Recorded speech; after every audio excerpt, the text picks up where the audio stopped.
It's totally fine. I have a lot more stories. That you do. Yeah. That you do. Guilty as charged with the stories.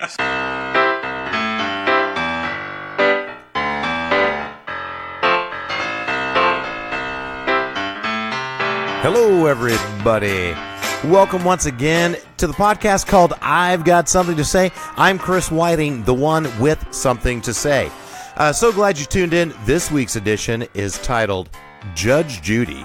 The people are real, the cases, So, about almost exactly 1 year ago, I was working from home. And you know what? That's one of the things I love best about my job is I've got flexibility where if I need to on certain days, I can stay home if the weather's bad or if there's a repair person coming over, whatever. So it was one of those days. I don't remember exactly why I was working at home.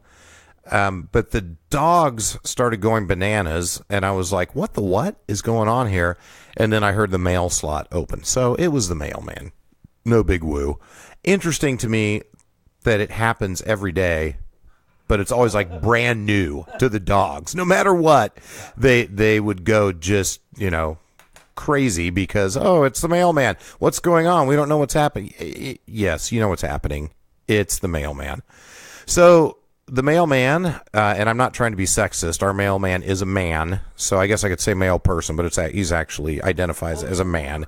Our postal worker dropped the mail off, and one of the envelopes, as I pulled them out, was looking through them, said it was addressed to my daughter, Molly Whiting, and then on the return address up in the corner, it said Judge Judy. And I thought, well, now this is weird. Why is my daughter getting a letter from Judge Judy? I had a pretty good idea that this wasn't initiated by Judge Judy. My guess was Molly had done something to reach out. So I texted her. Molly was a senior in high school at the time. Said, hey, Molly, there's a letter for you from Judge Judy.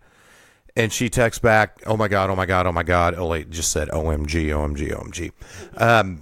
Please don't open it. I'll open it when I get home. I promise you I'll tell you what it says. So I'm like, okay, I'll honor that. So I didn't open it. I waited, curious. She got home and she opened up the letter in her room, came up to me. She's like, Dad, you're not going to believe this. I've been accepted to Judge Judy. I'm like, what? Oh, God, for what, Molly? What happened? She's like, well, she goes, me and my friend Pierce have came up with a great plan. And get this. Since we've been accepted on the show, we get a free trip to Los Angeles, Dad. It's 3 days in L.A., and they pay for our airfare, and they pay for our hotel. And if there's any damages awarded in the case, the show actually pays those damages for us, which I didn't know that about Judge Judy either. So nobody is really on the hook when they go to that show. Even if they lose, Judge Judy pays it. And if they're like my daughter, they're just thrilled because they got a free trip to L.A. out of the deal. So my guess is most people are like that. A side note, did you know this, Paul? Judge Judy is the highest paid television star?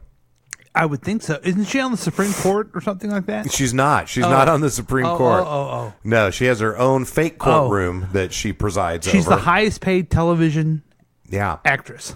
And I'm going to get this a little bit wrong, but what do you think she makes a year? 50, 60,000. Yeah.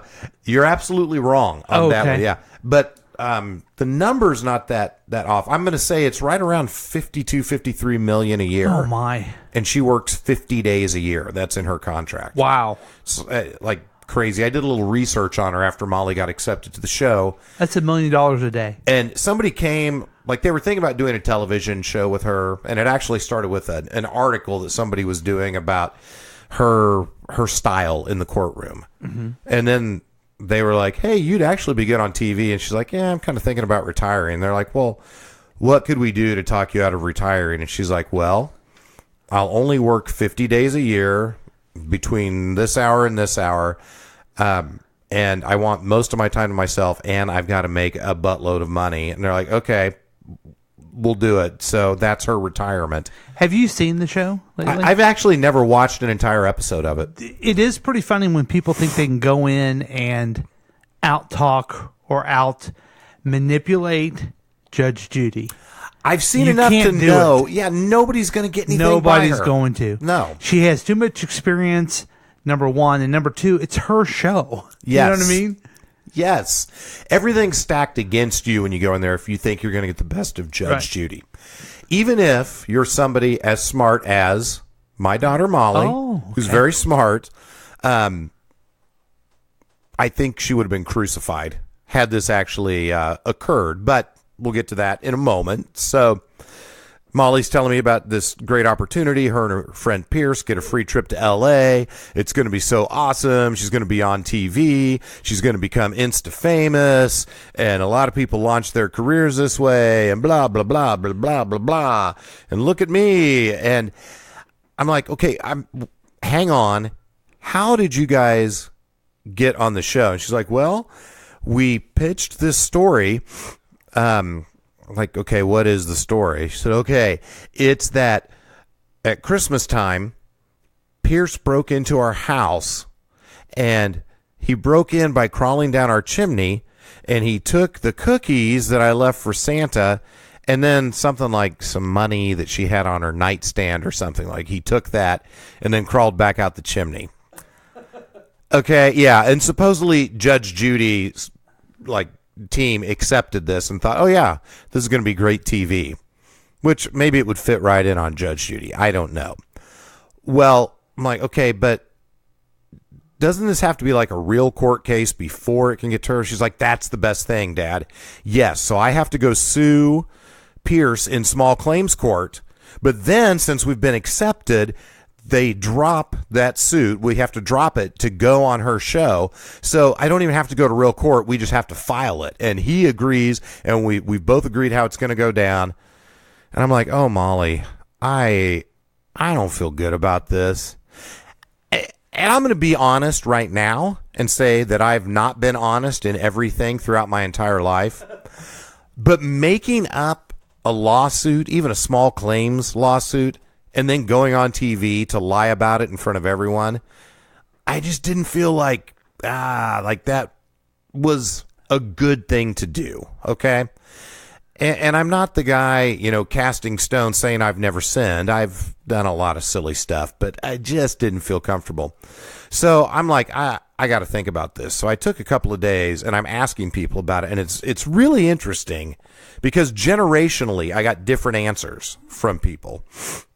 So I went to work. Doug, my boss at the time, who's like 10 years older than me, so Doug's 60 now, was like, absolutely no way. They shouldn't be lying. That shouldn't be allowed, blah, blah, blah, blah, blah. More where I wanted to go initially, but didn't. I did go there in my head, but just not out loud. And then there were some new people on our team, more in the millennial generation, young 20-year-olds, who were like, oh my God, that's awesome. You got to let her go on there. That is so cool. Like, well, yeah, of course it's not real. Who cares? But seriously, people launch their careers that way. Like, she could do that and then turn it into Instagram stuff and YouTube stuff and blah, blah, blah. And so it was really interesting just getting the different perspectives. So I go back to Molly, and I'm like, Molly, I'm just not real comfortable with this. She's like, okay, well, there is one more thing that I need to tell you about this. Like, okay, what's the one more thing that I need to know about this? She's like, well, since, like, I don't own the house, like, you'd have to go on with me. I'm like, travel with you and sit in the audience? She's like, no, like, you'd have to stand up there with us, and like, all you would have to do is say that yes, he did come into the house. I'm like, no, I'm not going to. At the time, I was still on the City Council of Independence, so an elected official going on and defending a lawsuit that never really happened, I couldn't do that. And take city council out of the equation. I mean, I have a career, as much as you could call it a career. No, you cannot do it. You cannot do it. So she was disappointed, and I mean, I get it. She thought, this would be her chance to get on TV. But, I mean, don't you think every kid her age is going to have a chance to be on TV or some kind of media a million times in their lives? She has her own YouTube show now. So she does her own vlog, I think is what she calls it. But I had kind of forgotten about it until just a couple of days ago. I saw this tweet come up. And if you want to follow Molly or you want to go take a look at the letter she got from Judge Judy, it's on her Twitter. Her handle is @MollyWhiting7. That's MOLLYWHITING, the number 7. And she says, hello, everyone. On this 1-year anniversary, I would like to silence the rumors. Yes, after contacting the producer of Judge Judy, I was supposed to appear on the show. However, due to some circumstances, I had to turn the opportunity down. Thank you. So she put that out there along with a picture of the letter, which you can go read. And the date of that was January 16th, 2019. If you want to go find that. And then there is one comment, and the comment is also from her. And it says, the circumstance was that my dad didn't want me to be on TV because America couldn't handle it. And that's just the truth. So that does it for this edition of I've Got Something to Say. I'm Chris Whiting. Thank you as always for tuning in to listen to some meaningless story from my life. Hope you'll tune in next week as well. Big thanks to the folks at KCTK Radio for producing and making this podcast possible. Hope you listen to all of their quality programming. I'm sure there's some good stuff out there. Take care. Talk to you next time.